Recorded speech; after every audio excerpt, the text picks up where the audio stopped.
Hindi lang siya basta buhay, siya po'y Diyos na makapangyarihan, siya po'y hari ng ating buhay, siya po'y ating perfect Heavenly Father. Hallelujah. Kung ang mga ama po natin sa lupa is talaga namang gagawin ng lahat para lang maibigay sa mga minamahal niyang anak, mas lalo po ang ating Diyos. Thank you, Lord. So ngayon po, ang ating po pag-uusapan, connected dun sa pinrich ni Pastor Lucky. Sabi nung tinetestimony niya kahapon yan, sabi ko, sakto yun yung preaching ko na God will turn yung ginagawa ng kalaban sa atin, ito turn ng Diyos para sa kabutihan natin. Hallelujah. Sabi ko, grabe ka Lord Talaga namang, di mo naman sisirain yung kotse niya, pero padadaplisan mo lang. Para maging testimony rin. Thank you Lord. Ang ating po pag-uusapan ng title po nito ay God's Purpose Behind the Process. Yan. Ang main verse po natin, galing po to sa story ni Joseph the Dreamer. Alam na po natin to, kabisado natin to, lagi nating naririnig sa church na ito. Sabi po dyan, Genesis chapter 50 verse 20, favorite ko po yung verse na yan You intended to harm me, but God intended it for good, to accomplish what is now being done, the saving of many lives. Tayo po lahat ay umuko, tayo po ay manalangin. Ama, marami pong salamat sa pagsama niyo po sa amin sa lugar na ito. Thank you, Lord. Tunay na ikaw ay buhay. Tunay na ikaw ay ang hari sa lugar na ito, Panginoon. Lord, thank you, God. Sa praise and worship pa lang, niyakap mo na ang bawat isa. Pinaranas mo ang iyong dakilang pagmamahal. Sa mga testimony na narinig namin, Panginoon, kung paano ka kumikilo sa buhay ng mga kapatid ko. Tunay nga na ikaw ay Diyos na mapagmahal. Diyos na talagang may concern sa amin. Even little things, God, binibigay mo sa amin. Marami pong salamat. At sa mga sandaling ito, Panginoon, hinihiling ko muli ang inyong pangunguna. Gamitin niyo po ako, Lord. Itago mo sa inyong likuran ang inyong kalwalhatian na makita ng mga kapatid ko. Kapahayagan, revelation na nagmumula sa iyo, O Diyos, ang matanggap nila. Tanggalin mo ang anumang mga sumasagapal sa puso at isipan ng bawat isa para hindi makapakinig ng maayos sa iyong salta. Marami pong salamat, O Diyos. Sa iyo po namin ibinabalik lahat ng papurit pagsamba. Sa pangalan ni Jesus, Amen. Hallelujah. Alam mo mga kapatid, ito hindi porket lumapit ka sa Diyos, smooth sailing na yung mangyayari sa buhay mo. No? Hindi po ganun na minsan magtataka pa iba, kung kailan naman lumapit ako sa Diyos, saka naman tumindi-tindi yung mga pinagdadaanan ko, problema ko. Alam mo, hindi ka nag-iisa. Kasi sa buong Biblia, makikita po natin yun kung paano kumikilos ang Diyos For example, si Joseph. Si Joseph, the dreamer po, bata pa lang siya, binigyan na siya ng vision ng Diyos na magiging mataas siya talagang mag-govern siya Mataas yung vision na binigay ng God sa kanya. Pero sa kabila ng ang taas ng inaasahan niya na mangyayari sa kanya, sa mga yung mga pinagdaanan niya hindi maganda Ikaw ba naman pinagtangkaang patayin ng mga kapatid? Ibinenta ka sa mga Midianites para maging alipin sa Egypt, nahiwalay ka sa pamilya mo, naging alila ka, naging slave ka sa Egypt. Tapos, nung gumanda-ganda yung tayo mo doon sa bahay ng amo mo, ikaw naman ipinatapon sa kulungan, sa dungeon, sa kasalanan na hindi mo naman ginawa. Ilang taon siya nagsilbi doon. So, isipin natin, Lord, ba't ganun? Ang ganda-ganda ng plano mo sa akin. Si Moses, kilala niyo si Moses? Si Moses yung Destiny's Child Alam niyo yung Destiny's Child? Siya yung baby pa lang, talagang iniligtas na ng Diyos Yung baby pa lang, pinapapatay lahat ng mga Hebreo na baby kasi ang bibilis dumami. Anong ginawa kay Joseph? Isinakay po siya sa may basket, pinaanod sa ilog, at coincidence naman, di naman nagkataon, talagang inihanda ng Diyos. Napulot siya ng prinsesa. Lumaki bilang prinsipe. Paisipin natin, baby pa lang siya, grabe na yung ginagawa ng demonyo sa kanya. Wala pang kamalay-malay, hindi pa mulat sa katotohanan, gusto nang patayin, sirain. Nakikita natin yon. Si Joseph ganun din. Kabata-bata.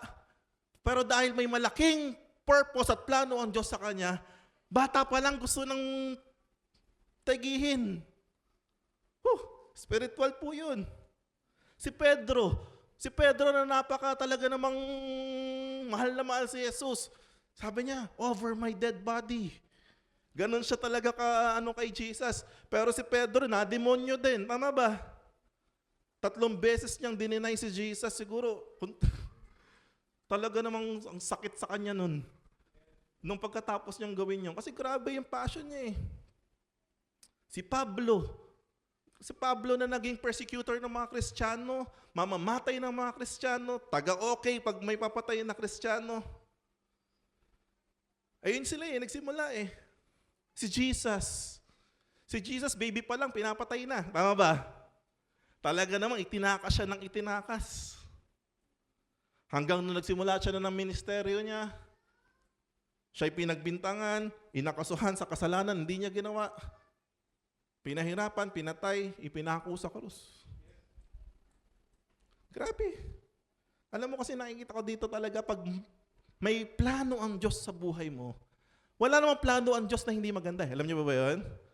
Hindi magpaplano ang Diyos ng putyo-putyo para sa'yo. Dahil may plano ang Diyos sa buhay mo. Alam mo kasi sa spiritual realm, hindi natin nakikita. Sa spiritual realm, meron pong spiritual realm. Lahat ng tao na talagang may plano ang Diyos, talagang may spiritual activity dyan. At sa spiritual realm na yon, dito sa mundo, napag-aralan na natin, na nung si Adan at si Eva ay nagkasala, nanakaw ng demonyo ang authority. Amen. Sino na raw yung nag-ahari-harian dito sa lupa? Si Satanas. Amen. Spiritual po yun. Spiritual forces. That's why I really do believe every person na meron talagang purpose at plano ng Diyos, spiritually, kahit bata ka pa, gusto ka nang patayin. Gusto kang ilayo sa calling mo. Kahit hindi mo pa alam. Si Joyce Meyer, nagsimula ng ministry niya, 55, mag-60 na. Kaya hindi mo alam. At ang anong po dito, yung proseso masakit. Amen? The process may be painful, but tandaan mo, God never wastes pain when there is purpose. Kaya kahit masakit, hanggat may purpose ang Diyos sa buhay mo, ipagpatuloy mo. Huwag kang hihinto hanggat hindi nangyayari ang purpose ng Diyos sa buhay mo. Why? Because the enemy will try to steal, to kill, and destroy. Bakit nung hindi ka pa tumatanggap sa Panginoong Jesus? Parang baliwala naman. Parang hindi naman ganun kabigat. Alam mo bakit? Wala namang pakialam yung demonyo sa'yo nun. Kahit wala siyang gawin sa'yo, makakasama ka na niya. Tama? Pero nung oras na tinanggap mo ang Panginoong Jesus sa buhay mo, bilang Diyos at tagapagligtas, nagdeklara ka na ng giyera sa dark kingdom of darkness. Tama? Pilit tayong binabalik sa kaharian ng kadiliman. Sabi in the last days, even the elect will be deceived. Kaya wag mong isipin na, hindi, matagal na akong Christian, anointed ako, hindi ganun yun. Sabi sa 1 Corinthians 10:12, wag akalain nino man na siya'y nakatayo na. Baka siya naman yung sunod na dapa at matisod. Ang gagawin ng demonyo sa atin, kung hindi man tayo kayang sirain, hindi man tayo kayang patayin, at least i-distract tayo. Tama? Tatanggalin tayo sa focus para magawa yung disenyo ng Diyos sa buhay natin. Ang daming distraction. Sa parable of the sower, sabi, the worries of this life, the riches of this world, talagang pipilitin tayong madistract. Minsan, pinagpapalit na lang natin yung napakagandang purpose at plano ng Diyos sa buhay natin sa mga simpleng ino-offer ng mundo dahil na-distract na tayo. That's the sad reality. Pero ito maganda, mga kapatid. If God allowed it to happen, it is because He has already planned out the best for us. Sa talagang tao, na may plano at purpose ang Diyos.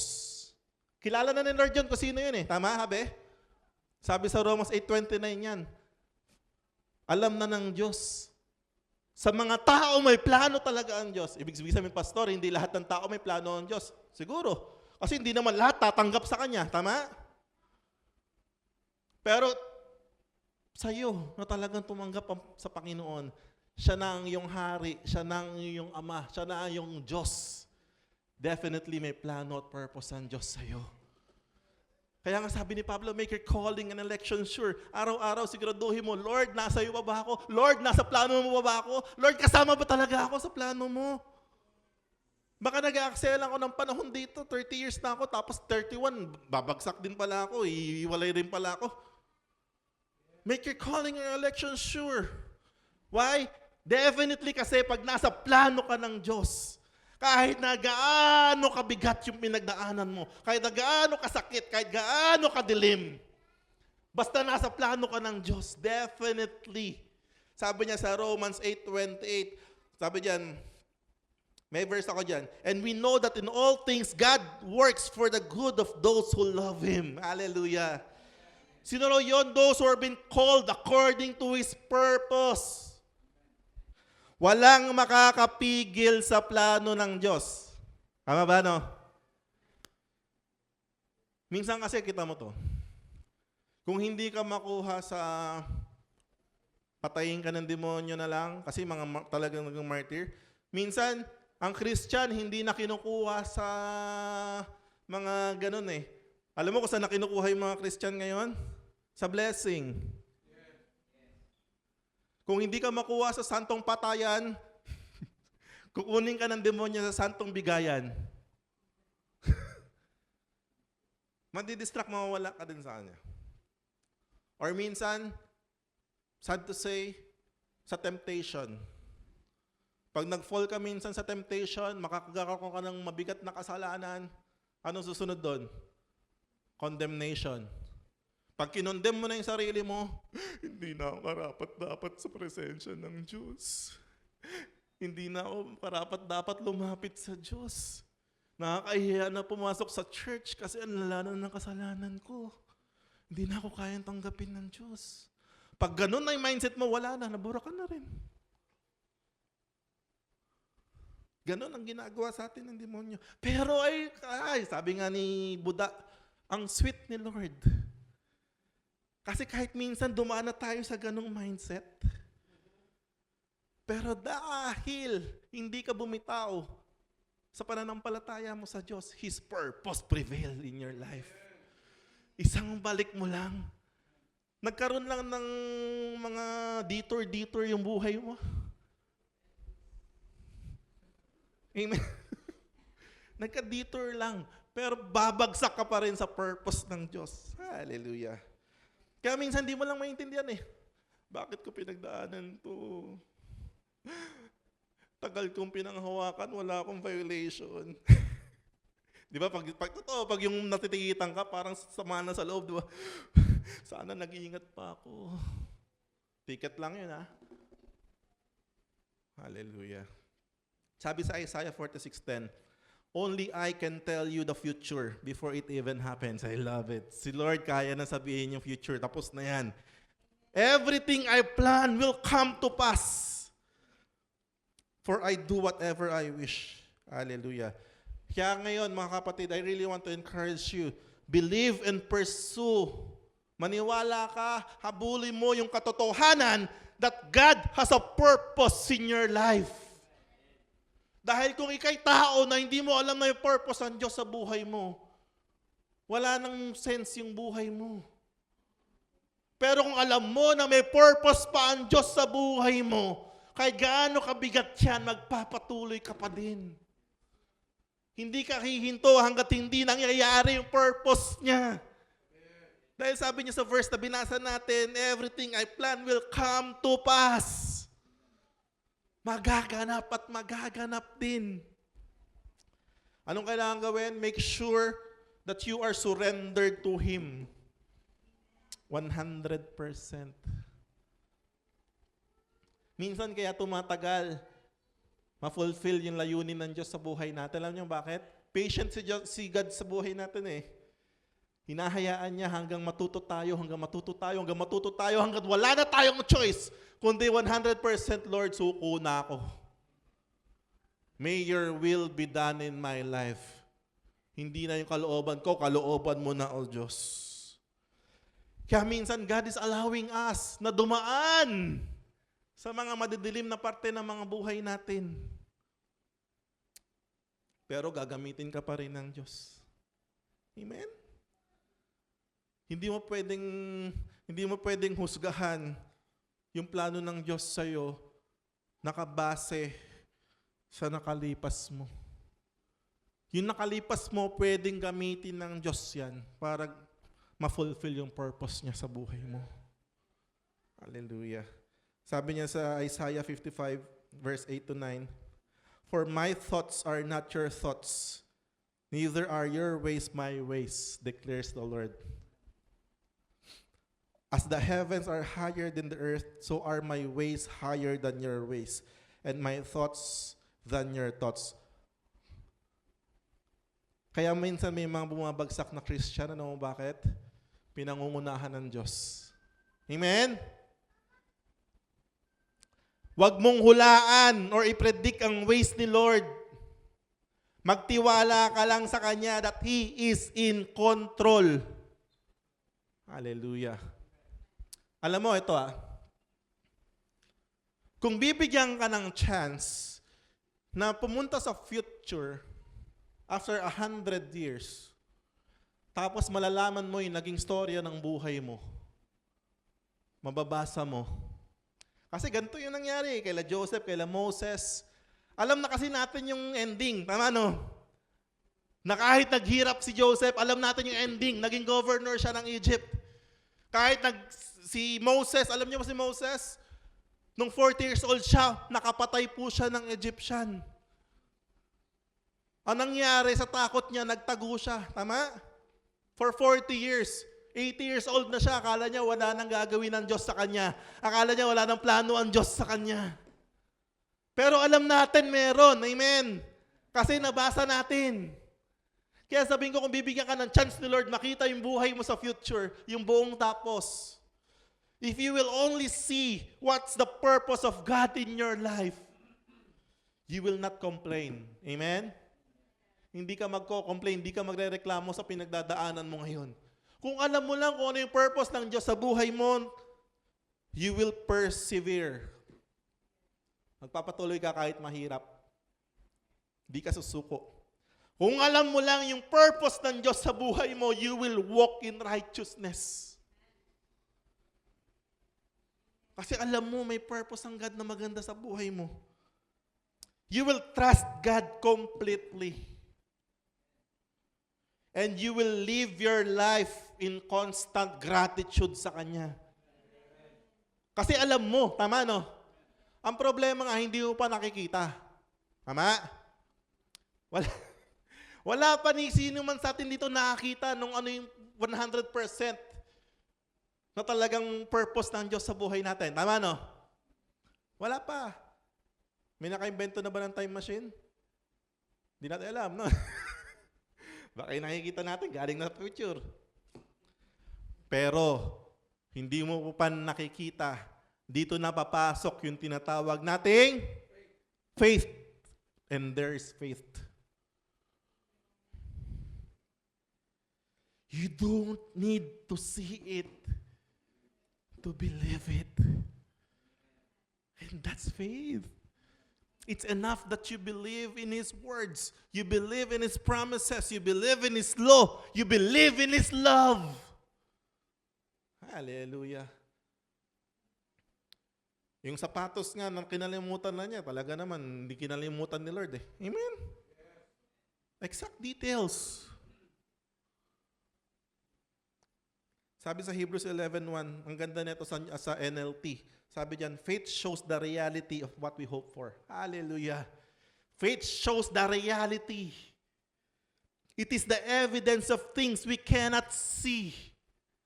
So right now, Yung buhay mo man nandito sa pinakamadilim, pinakamagulo, hindi mo sana gusto. Maniwala ka na mayroong purpose ang Diyos sa buhay mo. Manindigan ka, mangyayari ang kalooban ng Diyos sa buhay mo.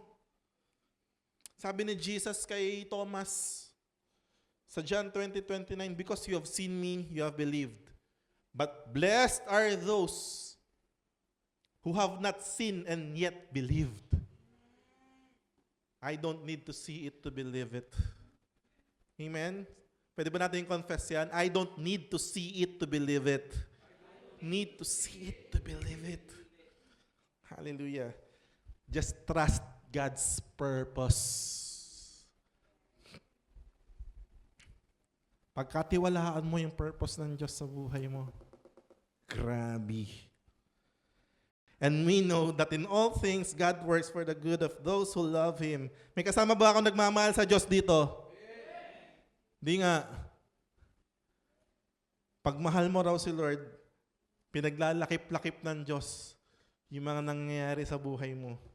Good things, bad things. Good trip, bad trip. Pinaglalakip-lakip ng Diyos yan for the good. For those who have been called according to His purpose. So trust God's purpose. Ano sunod? Trust in the vision. Ito na. Trust in the vision. Trust in the word and the promise. Meron ka bang pinangahawakang pangako ng Diyos sa buhay mo? Meron ka bang pinangahawakan na vision na binigay ang God sa iyo? Hallelujah. Meron ka ba pinangahawak ang word ng Lord sa buhay mo? Sabi ni Jesus, maglalaho ang langit at lupa. Pero ang bawat salita niya, kahit isang kudlit, mananatili. Amen? Kaya kung meron kang talagang dapat panghawakan, salita ng Diyos yun. Dahil pag pinanghawakan mo yun, sabi doon, let us hold unswervingly to the hope that we profess. For He who promised is faithful. Tapat ang Diyos na nangako. Hallelujah. So panghawakan mo mga kapatid ko. Ngayon, hindi ka pa man sure sa kung ano talagang nakahanda sa'yo doon. Anong kailangan mo pagkatiwalaan? The best tong inihanda ng Diyos sa akin. Amen? Para sa kalulahatian ng Diyos to. Pastor, paano kung nakahanda pala sa akin doon, pagdating doon, ipapako ako sa krus? Kung ngayon ang magbibigay ng kaluwalhatian sa iyo, O Diyos, so be it in Jesus' name. Amen? Ayaw nila. Ayaw po nila. Yung 12 apostle, disciple ni Jesus, 11 po doon namatay sa martyrdom. Tanging si John, the beloved, ang namatay sa katandaan. Pero bago siya namatay sa katandaan, ipinrito muna siya. Pinakuluan po siya. Nabuhay lang. Siya lang, nag-iisa na namatay sa katandaan. Alam niyo kung saan? Sa Patmos. Isa po tong isla, pinagtatapunan ng mga preso. Panginoon, kung ito ang nakatadhana sa akin para sa purpose mo, magbigay nawa ito ng kaluwalhatian sa iyo. Amen. Amen, Pastor. Pero wag naman sana, Lord.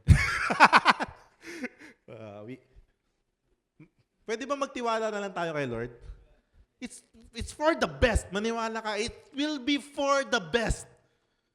Kung ano man ang nakahanda sa iyo. O sige, encourage ko naman kayo. Mas marami naman talagang pinagpala ng Diyos. Gusto natin. Totoo naman. Basta kung ano nakahanda sa'yo, para sa'yo yan. The best yan. Tandaan niyo yan, mga kapatid ko. Panghawakan niyo yung mga pangako ng Diyos, salta ng Diyos. Kung wala ka pa pinangahawak ang pangako ng Diyos, right now is the moment magsaliksik ng mga pangako ng Diyos. Mangungusap si Lord sa'yo, kapatid, sa'yo tong verse na to. Kapatid, sa'yo tong salita na to. Basta sinabi ng Diyos, paniwalaan mo. Alam niyo kung bakit? Dahil sabi niya sa Isaiah 55:11, so is my word that goes out from my mouth. Basta sinabi ng Diyos, basta sinabi mo, it will not return to me empty, but will accomplish what I desire and achieve the purpose for which I sent it. It will achieve the purpose. Church. Whew. Hallelujah. Mangyayari yan. Basta talagang may... Ay nako. Siguraduhin mo lang na totoo yung paglapit mo sa Diyos. Imposibleng walang purpose at plano ang Diyos sa iyo. Pero sometimes, eto na, sometimes you feel like you are in a wrong direction. Tama, no? Totoo. Parang feeling mo parang nasa maling direction ka. Ang ganda ng purpose ng God sa akin, pero itong nangyayari sa buhay ko, ang layo sa katotohanan. Amen? Kasi minsan yung buhay natin punong-puno ng mistakes, failures. Sino rito hindi nagkakamali? Amen, no?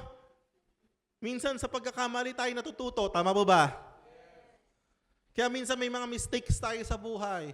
Mga failures tayo sa buhay. Mamaramdaman natin parang nasa maling direction tayo. Ano pa? Sufferings. Tayo yung nagsasuffer. Or persecution. Alam mo, mapalad tayo, nasa Pilipinas tayo. Yung mga ibang kapatid nating Kristiyano sa ibang bansa, grabing persecution ang inaabot. Grabe. Sa China, nagtatago pa sila para lang makapag-worship. May nahuli pa sa nabalita. Mga pastor. Buti tayo, nasa free country tayo. Malaya tayo magpuri sa Diyos. Malaya tayo magbasa ng Bible. Alam mo ba, sa ibang bansa, naghahati-hati pa sila sa Bible. Pinagpipilas-pilas nila. Parang may mga epektos pag nagkita-kita, tago-tago lang, pasahan lang. Hallelujah. Tayo malaya. Sometimes, may mga trahedya na nangyayari sa buhay. Tama, no? Mga hindi inaasahan. Nagkaroon ka ng trahedya sa buhay. Doon na mapaisip ka na lang, Lord, akala ko ba maganda yung purpose mo sa akin? Bakit ganito yung pinagdadaanan ko? Or, evil attacks. Mga atake talaga ng demonyo. Yung kanina pinag-usapan natin, mga atake talaga ng demonyo yun. Yung ginawa kay Joseph, we're not fighting against human flesh. May mga spirit na nagko-control po dyan. Kaya minsan, pag talaga may pagkakatawag ka sa Diyos, magugulat ka na lang, accident prone ka. Ako, nung bata rin ako, accident prone ako eh. Sipin mo, nakahiga lang ako sa tindahan sa may magat, nahulog pa. Totoo. Nung kinder ako, umangkas lang ako sa bike. Tumalsik ako hanggang sa taas ng second floor ng Holy Angels. Kaya putokin dito ko eh. Umangkas ako sa pinsan ko, yung Kuya Brian doon, sa likod. Yung paa ko, na-shoot sa bugulong. Talsik talaga. Unang nguso. Ganon dati. Kaya magtataka ka talaga. Ang bangus. Hallelujah. May mga atake talaga na hindi mo inaasahan. Tama, no? Pero si Lord hindi tayo pinapabayaan. Amen? Why? May purpose ang Diyos sa buhay mo eh. Sana patay ka na ngayon. Hindi nga ni. Kaya hindi ka pa namamatay kasi mangyayari pa yung purpose ng Diyos sa iyo. No weapon formed against you shall prosper. They can try it, but they will never prosper. Hindi naman sinabi doon na no weapon against you will masusubukan eh. Pwede nilang subukan, which is yun naman ginagawa sa atin. Hallelujah. Ito yung rema sa akin kung nakinig kayo ng mga preaching nakaraan. God does not do evil, but He can use evil things that the enemy has done and turn it for our good. Hey, naalala niyo yung preaching dito dati? Ang God alam yung good at evil. Ang Lord marunong gumamit kahit yung mga ginagamit ng kalaban. Hallelujah. Kaya niyang baliktarin yung sitwasyon. Mga temptation na binigay sa iyo ng kalaban, ng demonyo. Nag-fall ka sa malalim na kasalanan. Akala mo hindi ka na makakabangon. Pero ibinangon ka ng Diyos. At natuloy pa rin yung purpose ng Diyos sa buhay mo. Amen? Parang si David, wala namang kamalay-malay. Nagsa-sightseeing lang sa balcony niya, sarap ng higa. Siyempre, kung papahinga, hari. Mantakin mo ba naman, may naliligo sa... Di naman niya talaga na, malay ba naman niyang meron doon? Wala, tao lang. Nag-fall siya ng adultery kay Bathsheba. Hallelujah. Tingnan mo to. Even consequences of our sin can be used by God to teach and prepare us for our purpose. Hey! Church, listen. Every sin, pakinggan mo ito mabuti. Bawat kasalanan may consequence. Hey! Yes, bayad na yung kasalanan natin sa krus by the blood of Jesus. Pero yung consequence niyan, dadanasin mo yan eh. Tama, no? Ay, nako. May mga consequences. Minsan yung nangyayari sa buhay natin, akala natin pagsubok ng Diyos, di mo alam, consequence lang pala ng kasalanan. Tama? Pero God is super faithful. God is so sweet. Ayun yung rema sa atin ngayong gabi. Ang sweet ni Lord. Kahit yung mga consequence na dinadanas natin dahil sa kasalanan na pinili natin, ay kaya pa rin gamitin ng Diyos para ihanda tayo at tunuturuan tayo para magamit sa purpose niya. Amen? Only if, ito may only if, ito yung natin disclaimer.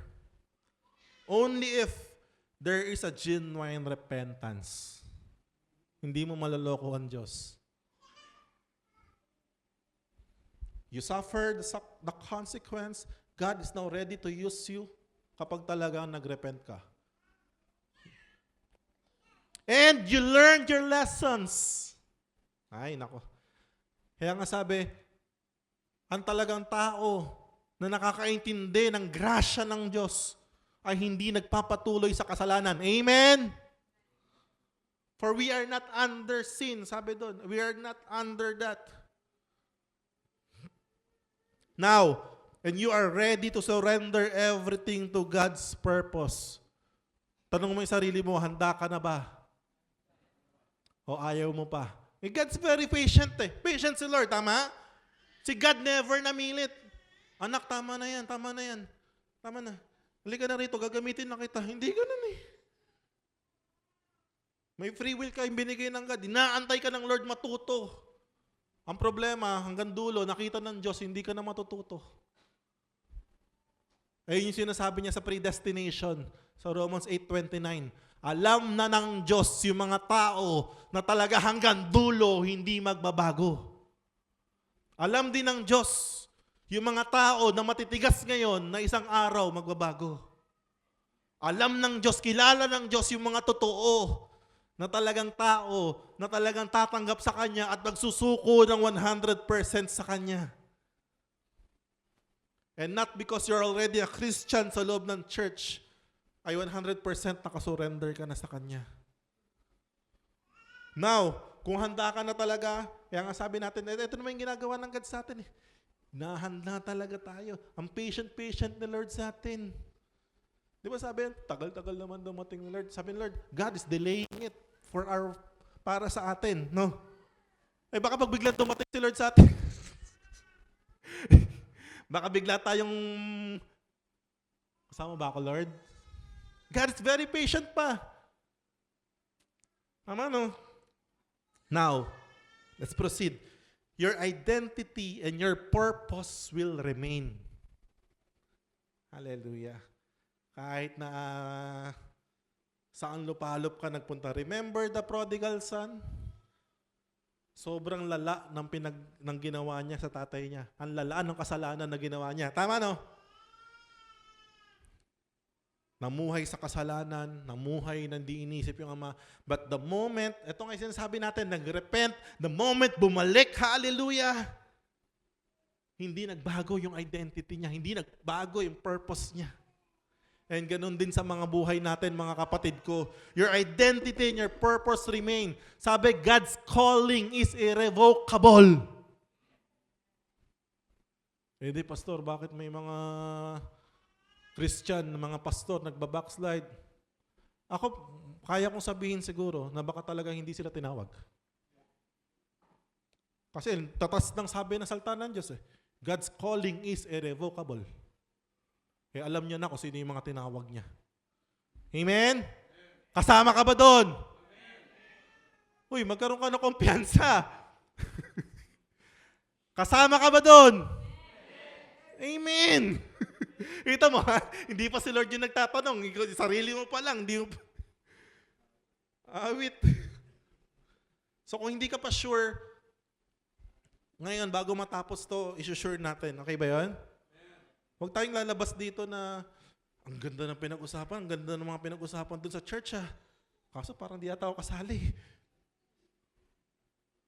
Sabi ngayon, kung narinig mo na ang salita ng Diyos, huwag mong tigasan ang puso mo. Hallelujah. So your identity, purpose, magre-remain yan.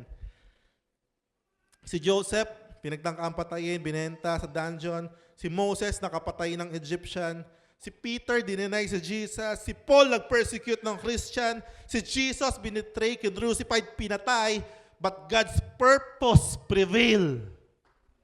Hindi napigilan lahat ng ginawa ng demonyo sa kanila. Amen.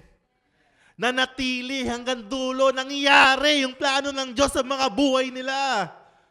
Hallelujah. Kaya kung talagang may purpose ang Diyos sa'yo, sabi nga ni Gary V, kahit tagal mo nang nawala, bumalik ka pa. Ay, babalik ka rin. Babalik. Akala natin pang OFW yung kanta no? Sa mga talagang, hallelujah, mga anak ng Diyos, mananatili ang kanyang purpose sa buhay mo. Grace will empower you. Grace is not a license to sin, but grace will give you power to overcome sin. Grace will give you power to live a righteous life. Grace will give you power na lumakad sa nilakaran ng Panginoong Jesucristo. Hallelujah! Whew. Kaya naman, anong title natin? God's Purpose Behind the Process. Meron ba akong kasama rito na nagpapaproseso sa Diyos ngayon? Inaayos ka ng Lord, yung mga pinagdaanan mo, parte lang yan ng pagpaproseso ng Diyos sa buhay mo. Ako, sabi ko, Panginoon, matalino naman ako, nag-aaral ako Mabait nga ako, sa lahat magpipinsan, ako pinakamabait Totoo. Pero bakit ganito yung mga pinagdaanan ko, Lord? Galing sa super dilim talaga. Pamilya, ang gulo. Talaga naman, super. Sabi ko, Lord, bakit ganoon? Yung question ko dati. Pero sinagot ng Diyos yan Kasi anak, gagamitin kita tumayo dito Gagamitin kita na magpastor Gagamitin kita, makaka-relate ka sa mga pinagdadaanan ng mga taong ito May purpose ang Diyos, may layunin ng Diyos kung bakit tayo pinadadaan. Kasi ang pangit naman, sisharean kita na hindi ko naman alam yung pakiramdam mo. Tama no? Kaya ganun si Lord Kaya effective talaga Yung ngayon, yung i-disciple mo, yung kamukha mo rin, yung alam mo yung pinagdadaanan or pinagdaanan mo. Kasi hindi mo pwedeng sabihin sa addict, pre, huwag ka mag-addict, mamamatay ka. Ikaw mismo, di mo alam yung pakiramdam. Tama? So ako naniniwala kung pinadadaan ka ng Diyos sa mga madidilim na ano, sabi yan ni David eh, though I walk through the valley of the shadow of death, I will fear no evil, for you are with me. Hallelujah. God's purpose behind the process. Basahin natin ulit yung Genesis 50 verse 20. Ito po yung verse natin ngayon.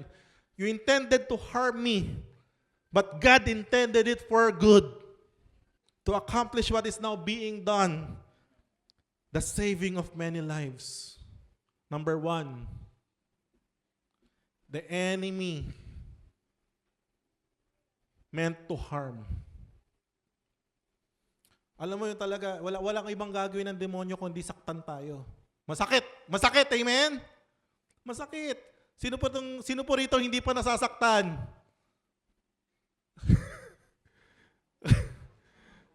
Sana all. Sino naman rito yung naranasan ng masaktan ng masakit na masakit? Physically, emotionally, mentally, financially. May sakit nga sa bulsa nga ni. Amen? Wala kang ibang gagawin yung demonyo talaga kung hindi saktan tayo. Enemy still kill, destroy. Why? Pakinggan mo itong mabuti. The attack is not against you personally, but the attack is against your identity. The attack is against your purpose. The attack is against your faith. Kaya minsan bibigat ang pinagdadaanan mo. Ang inaatake yung pananampalataya mo. Hanggang makalimutan mo na yung pananampalataya mo. Minsan sa sakit na dinadanas mo, nakakalimutan mo na yung purpose mo. Naatake na. Hallelujah. But praise be to God. The enemy meant to harm you. But sabi doon, God intended it for good. Number 2. God intended it for good. As long as you are in the purpose ng Diyos, walang magagawa yung demonyo. God is greater. Hallelujah. In His sovereignty, even yung mga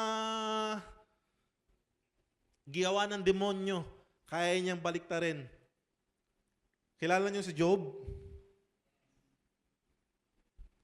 Kunwari, ikaw si Satanas. Kilala mo ba yung servant ko si Job? Yes. Ganun yung sabi ni Lord, di ba?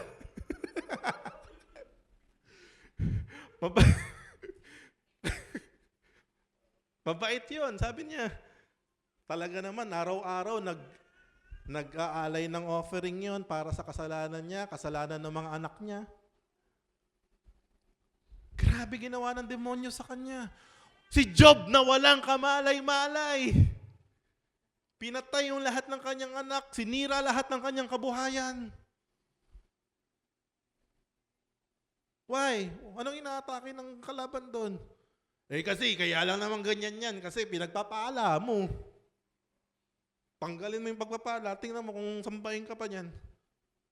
Sometimes yung mga atake sa atin parang mga nonsense. Bakit, Lord? Pero dapat matuwa ka. Kasi kung pinahintulutan ng Diyos na atakihin ka, kasi may malaking tiwala ang Diyos sa iyo. Sabi niya sa 1 Corinthians 10:13, walang pagsubok na dinanas nino man na hindi pa dinanas ng lahat, tapat daw ang Diyos. Hindi ka raw niya hayaang subukin ng higit sa iyong makakaya. Meaning to say, kapag dumapo sa kamay mo yan, alam ng Diyos, kaya mo yan. Hallelujah! Magtiwala ka. Kita mo yung ginawa kay Jesus. Akala ng demonyo, nagtagumpay siya eh. Tama no? Nung pinako si Jesus, nung namatay, akala ng diablo, nagtagumpay siya eh. Napatay niya yung anak ng Diyos eh. Pero sabi sa 1 Corinthians 2:8, none of the rulers of this age understood it.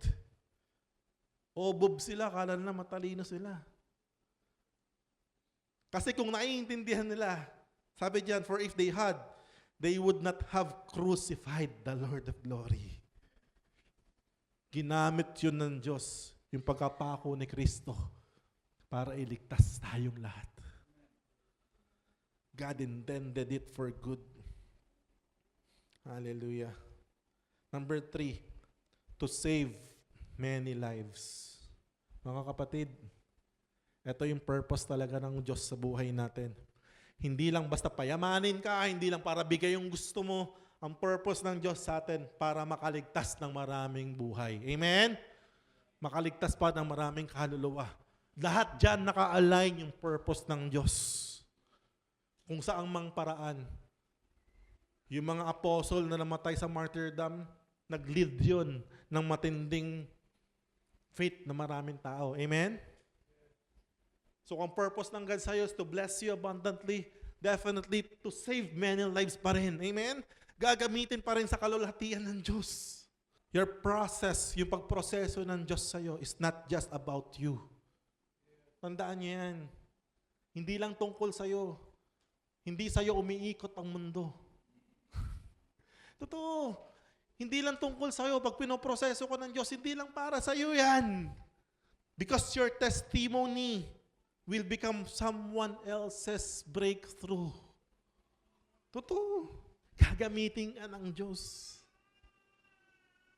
Dahil napagtagumpayan mo yon, you will inspire other people, gagamitin ka rin ng God para iligtas ang iba. Amen, no?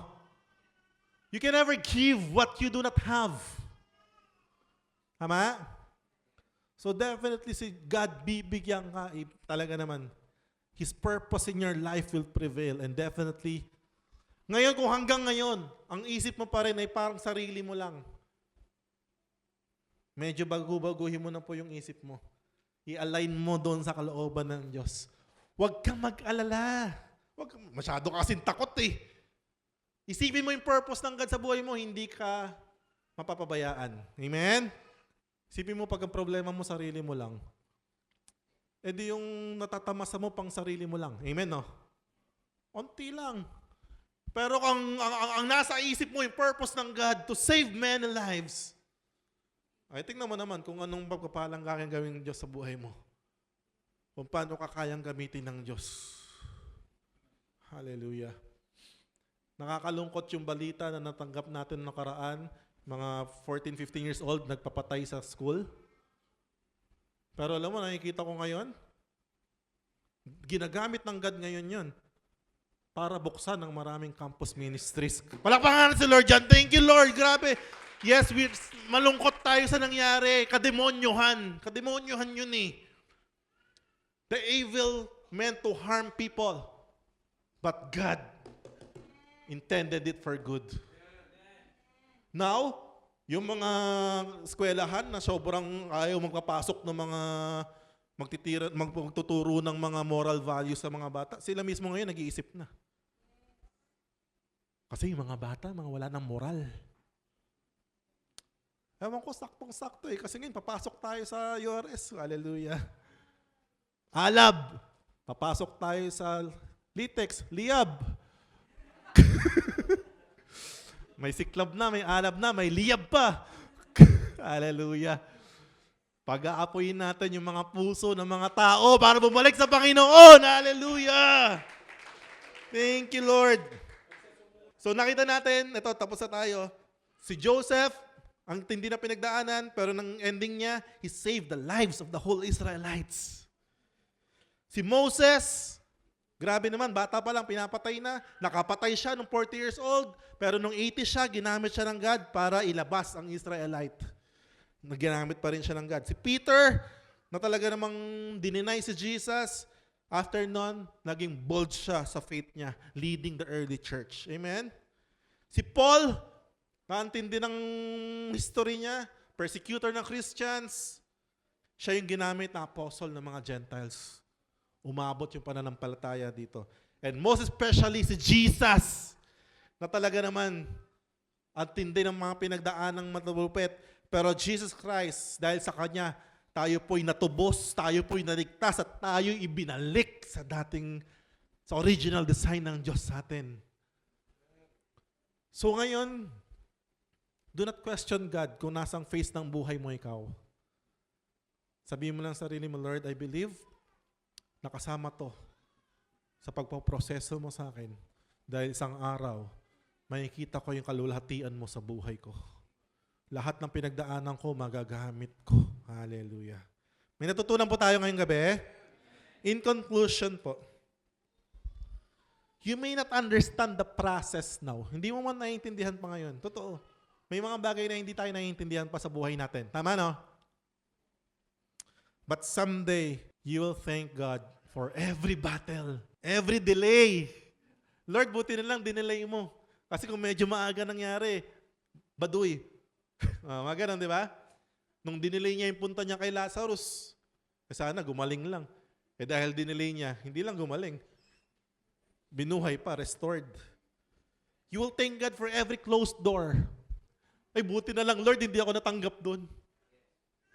Sana kulto pala yun, Lord. And you will thank God for every painful season.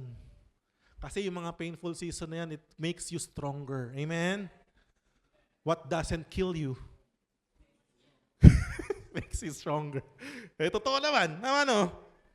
Yung mga sugat na gumaling ang nagiging kalakasan mo. Because behind the process was always the purpose of God. Hallelujah. And the enemy attacked you to destroy you, but God allowed it to develop you. Sige, hayaan ng Diyos yan. Sige, gawin mo yung kalokohan mo sa taong to, pero yung ending ako. Yung ending akin. Amen? Sige, saktan mo yan, pahirapan mo yan, pero yung ending sa akin. Sabi ng Lord, I am the Alpha and the Omega, the beginning and the end. And what God has spoken over your life, no prison, no persecution, no failure or devil can stop.